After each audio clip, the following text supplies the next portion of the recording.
Olá, amigos estudantes da lição da Escola Sabatina.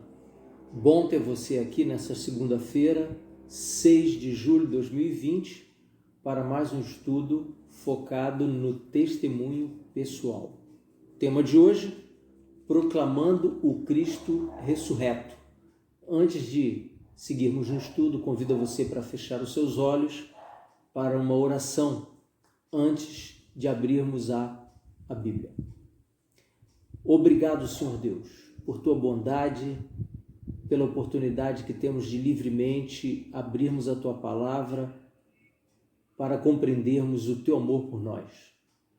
Permite-nos, Senhor, receber luz dos altos céus para compreendermos o assunto de hoje e, de alguma maneira, praticarmos estes ensinamentos. Em Cristo oramos agradecidos. Amém. Proclamando o Cristo ressurreto. O texto básico de hoje está no capítulo 16 do livro de Marcos, do verso 1 ao verso 11. É um texto longo, eu resumo ele para você. Ele fala do primeiro dia da semana, conhecido como domingo por nós hoje, após a crucifixão de Jesus Cristo. E esse relato ele está nos 4 evangelhos, Mateus, Lucas, Marcos e João, e fala do evento, do momento onde algumas mulheres se dirigem ao sepulcro de Jesus Cristo para embalsamá-lo. Há inclusive um questionamento em relação a isso, porque isso não era um hábito dos judeus, mas sim de outras nações circunvizinhas ali. E elas vão ao sepulcro na madrugada e, chegando lá, não encontram Jesus Cristo, porque ele já havia ressuscitado, e um anjo lhes dá a notícia, inclusive com uma determinada advertência. Eu quero ler com você o verso 9, que diz o seguinte, do capítulo 16 de Marcos. Havendo ele ressuscitado de manhã cedo, no primeiro dia da semana, apareceu primeiro a Maria de Madalena, da qual expelira 7 demônios, e partindo ela, foi anunciá-lo àqueles que, tendo sido companheiros de Jesus, se achavam tristes e choravam. E o verso 11, para encerrar por hora, estes, ouvindo o que ela vivia e que fora visto por ela, não acreditaram.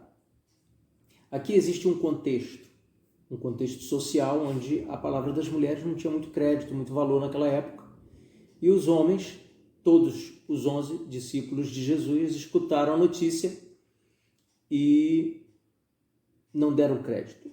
O curioso é que no verso 12 você lê o seguinte: depois disto manifestou-se em outra forma 2 deles, que estavam de caminho para o campo.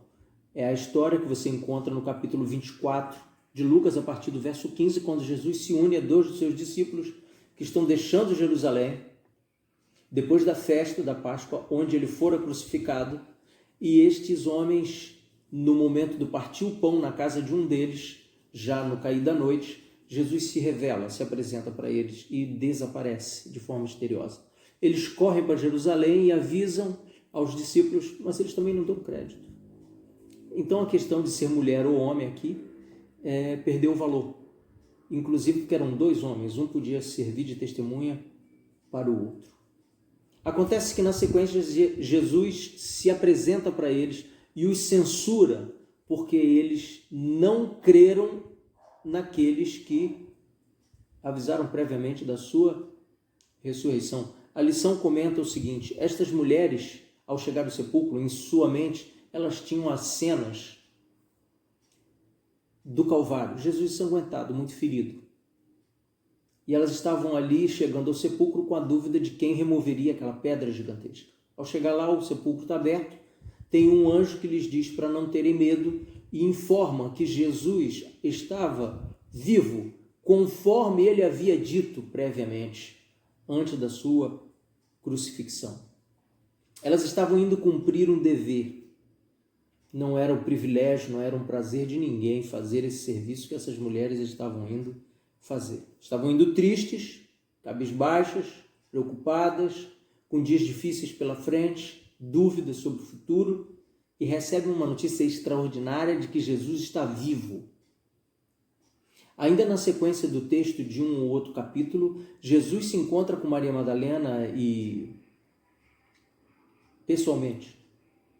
E ele diz a ela: olha, avisa os meus amigos que nós vamos nos encontrar na Galileia.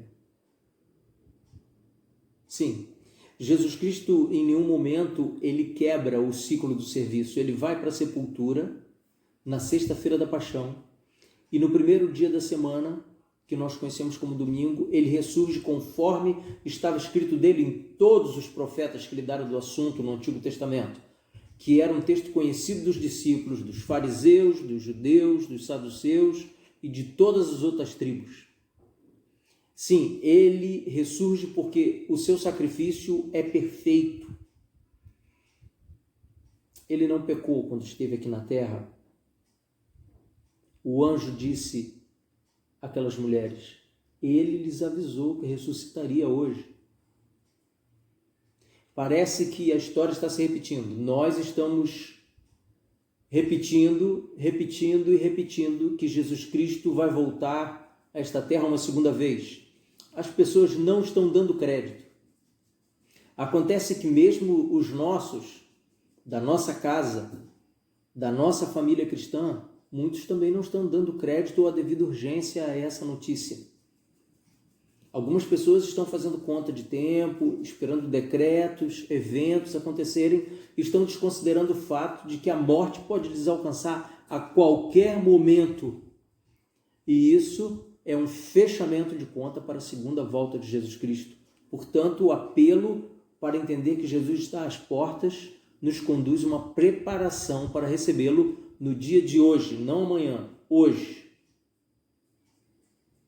A urgência era tão grande que Jesus, no caminho de Emaús, com seus 2 discípulos, lhes deu um estudo bíblico, dizendo, olha, assim importava acontecer ao Messias, como estava escrito nos tais profetas, começando por Moisés e seguindo pelo Velho Testamento. Ele lhes recorda o que havia dito várias vezes quando esteve com eles. Depois de encontrarem com Jesus, as mulheres mudam-se o pensamento e o sentimento. Agora elas estavam transbordando de alegria. As nuvens negras foram embora e elas correm para dar as boas novas. Eu e você também somos assim. Quando encontramos uma notícia boa, nós queremos partilhar. Por exemplo, nós estamos vivendo, nessa época do ano 2020, uma pandemia de Covid, de coronavírus. Mas quando sai a notícia de que há milhares de pessoas recuperadas, nós ficamos felizes por essas pessoas. E nós sentimos o desejo de comentar isso, de divulgar essa notícia. Talvez o Brasil seja o primeiro, se não o segundo país com maior número de pessoas recuperadas. Poucas pessoas dizem isso, mas isso é uma notícia ótima. Por quê? Porque nos enche de endorfina, de alegria. E nós precisamos partilhar notícias positivas. Elas, ao encontrarem a notícia do anjo, elas voltam para testemunhar, para compartilhar, para dizer o que foi bom, para dizer da vitória. Elas estão no caminho certo. É uma boa notícia. E elas procuram os amigos de Jesus, os discípulos, que agora se tornariam apóstolos, mas elas não foram acreditadas. Também os 2 discípulos não foram acreditados. Eu quero dividir com você 2 comentários que existem aqui na lição para o dia de hoje, que diz o seguinte para nós.